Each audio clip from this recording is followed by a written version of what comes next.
What is up guys, it's Solheim here, back with another Wrath of the Lich King Classic video. So today we are looking at what I've chosen to call secret gold farms in Wrath Classic, and while no gold farms are really secret, these are very lucrative and kinda hidden or less known about gold farms that a lot of people might know actually exist, but don't actually know are this profitable, because in theory these farms sound kinda dumb, but they can give you really good gold per hour. These are actually farms that you can do right now as well, as I will be uploading this video before Wrath actually comes out. But the real profit from these farms will kick in during Wrath itself, as we are relying on a system that becomes available in Wrath of the Lich King. So before we check out the farms, let's talk about which items that we are farming for, and why these are selling for so much, and why they are used in Wrath. So the items we are farming for are battle pets, or companions, basically whelplings, and more specifically, the tiny crimson whelpling, the tiny emerald whelpling, the dark whelpling, and the Azure whelpling. These are dropped from various locations in old zones from Classic WoW, and I will show you exactly where in a second, but as you can see, these are selling for hundreds, some even thousands of gold, and that is because these are really rare, and while farming, these are pretty much the only valuable items that you will get from the farms. So you could theoretically farm for 10 hours and get nothing, or you could farm for 5 minutes and get thousands of gold. It is very RNG based. The main reason why these are selling is because in Wrath you can now learn your companions, so they go into a pet tab instead of taking up unnecessary bag space, and you can summon them at will, so you can have your favorite companion follow you around. There are also achievement points tied to companions, so collectors will be wanting these, and that is why they will be selling. It is basically just a luxury item, but luxury items are also where the most gold is actually made. So before we check out all of the gold farms, I want to shout out my Wrath Classic Gold Guide, where you can get access to even more insane gold farms for Wrath of the Lich King, as well as access to all of my investments that are literally making me tens of thousands of gold, and it's basically a document that contains everything I know about gold making in Wrath of the Lich King. Upon purchasing this guide, you will also get access to an exclusive gold making Discord server for Wrath Classic, and once you purchase the guide, you will also receive any future updates to the guide for free. So check out that gold guide through the link down below in the video description, and use the code SOLHEIM for 50% off.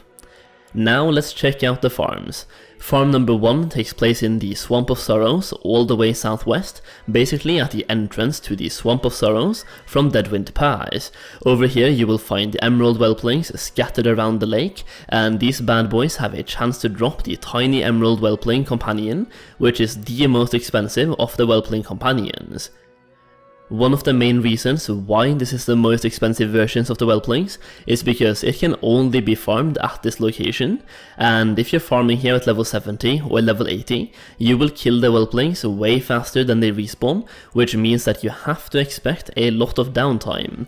The best way to do this, in my opinion, is to have 2 accounts, and doing this while doing something else on your other account, because there will be quite a lot of downtime actually, so the gold per hour won't be great unless you combine it with something else, but having a chance at getting a 4,000 to 5,000 gold companion is definitely a good reason to farm here.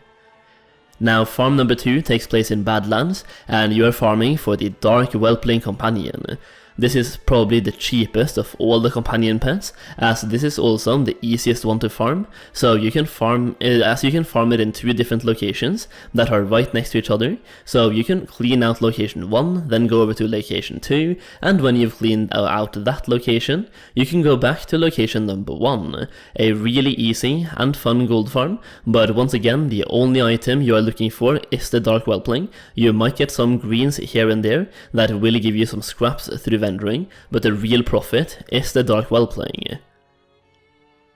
Farm number 3 takes place in Wetlands, and this is probably the most popular one out of the 3, because there are so many whelps available at this location. That being said though, some of them are what I like to call fake whelps, as they don't actually drop the crimson whelpling pet. So the mobs you want to focus on are the crimson whelps, the red whelps, and the flame snorting whelps. There are whelps around that are called lost whelps, and these are the decoys that don't actually drop the pet. This is the most popular farm as it is available in the early level 20s, meaning you can farm here while leveling up, plus you can start farming here at really high efficiency, already in the mid 40s or early level 50s, offering you a decent amount of gold per hour pretty quickly, and you can start getting rich at a very, very low level. Farm number 4, which is my personal favorite, takes place in Azure, and you're farming at this location right here, and you're farming for the Azure whelpling pet. Keep in mind that not all of the mobs at this location will actually drop the pet, and there are 3 main enemy names that you are looking for that can drop the pet: the Blue Scalebane, Draconic Mage Lord, and Draconic Mage Weaver. These are recorded with a 0.1% drop chance, meaning you will on average need to kill 1000 of these before getting a single pet, but if you're killing 500 of these per hour, that is 2 hours of farming, and you get a pet worth roughly 2000 gold depending on your service prices. These are elites though, and they are fairly high level, so they will take a little bit more time per mob than the other farms that we covered so far, but once you're level 80 and you've got some gear, you will be tearing through these mobs like they're absolutely nothing, so the efficiency of this farm will just keep on going up as we enter Wrath of the Lich King. Now, once again, I wanted to highlight that all of these farms are RNG based. You could literally farm for 10 hours and get nothing but a couple of vendor gold, so you could be completely wasting your time, but if you're feeling lucky or you want to try some RNG based farms, these have the potential to be incredibly lucrative. On an average basis, if you farm for 100 hours and let the RNG even itself out, these farms can actually rival most other gold farms out there in terms of efficiency right now. So before you make a decision on whether or not these farms are good for you, just remember that you need to farm for a few hours to let that RNG even itself out. Now, all of these companion pets are already pretty expensive, as people are starting to prepare a little bit for Wrath of the Lich King, but the price of luxury items like these will simply go up and up during the Wrath expansion itself, as more and more people will start caring about achievements and titles, and collecting things in general, so I would not be surprised if these prices more than double sometime during Wrath Classic. So yeah, if you're looking for some out-of-the-box gold farms that are a little bit different than your usual type of gold farms, here you go. These are 4 very different gold farms that are heavily based on RNG, that can help you make a lot of gold very fast, or that could literally totally waste your time, all based on how lucky or unlucky you are. Make sure to try them out and let me know the results in the comment section down below, and remember to give the video a thumbs up before you leave, and subscribe to the channel for more Wrath videos. Thank you so much for watching, and I'll see you again very soon.